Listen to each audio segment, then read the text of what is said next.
Quoi que tu veuilles accomplir, fais-le. Fais-le pour toi. Fais-le pour toutes les personnes qui pourront marcher dans tes traces. Tout le monde pensera que c'est impossible, jusqu'à ce que quelqu'un le fasse. Alors pourquoi pas toi? Chaque matin, avant de poser les pieds par terre, demande-toi, pourquoi pas moi?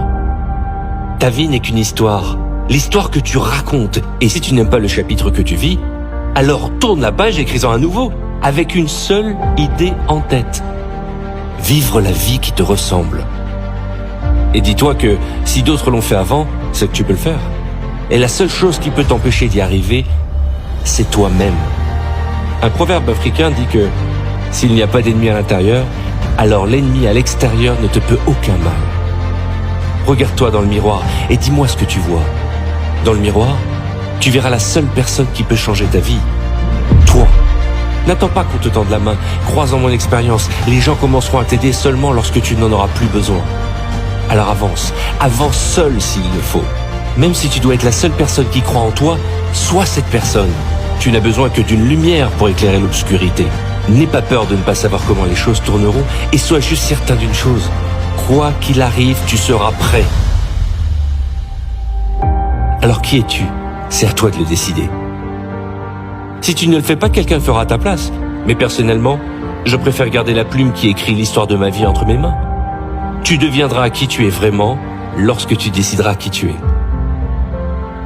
Les plus gros changements n'arrivent pas en une nuit.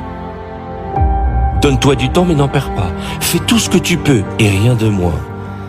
Évite les raccourcis, tu risques d'y perdre une vie. Et s'il n'y a pas de chemin, crée-en un. Et n'oublie pas, les gens assez fous pour croire qu'ils peuvent changer le monde sont ceux qui finissent par le faire. Thomas Edison a éclairé le monde entier grâce à l'invention de l'ampoule électrique. Mais son histoire n'a pas commencé comme ça. Alors qu'il était encore enfant, son professeur lui donna une lettre en lui disant « Rentre chez toi et donne cette lettre à ta mère, mais surtout ne la lis pas. » Arrivé chez lui, sa maman ouvrit l'enveloppe et des larmes coulèrent sur ses joues. Le petit Thomas, inquiet, demanda « Maman, qu'est-ce qui ne va pas ?» Elle répondit « Rien.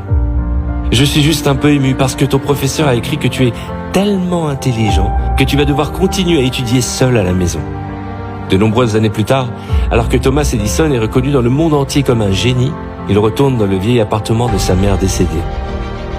En regardant dans un tiroir, il aperçoit la lettre que son professeur lui avait donnée il y a déjà longtemps. Il l'ouvre et il lit. Thomas Edison est un enfant nul et déficient et nous avons détecté des problèmes mentaux chez cet enfant. C'est pour cette raison que nous ne pouvons pas le garder dans notre école. Thomas Edison était en larmes. Il pleura pendant des heures et des heures. Une fois ses larmes séchées, il retourna la lettre et écrit au dos « Thomas Edison était un enfant nul et déficient, mais grâce à une mère héroïque, il est devenu le génie du siècle. » Si la mère de Thomas ne lui avait pas dit qu'il était un génie, en serait-il devenu un? Est-ce que le monde serait resté dans le noir? Je ne sais pas. Mais je sais que si tu crois en toi, et tu crois que tu peux le faire, alors tu peux le faire. C'est ta vie. Tu n'en as qu'une, alors tire-en le plus possible. Vis sans vie en une vie si tu le peux. Tu n'as qu'une vie, et celle-ci est un formidable voyage. N'attends pas d'être motivé pour faire quelque chose, mais fais quelque chose pour être motivé.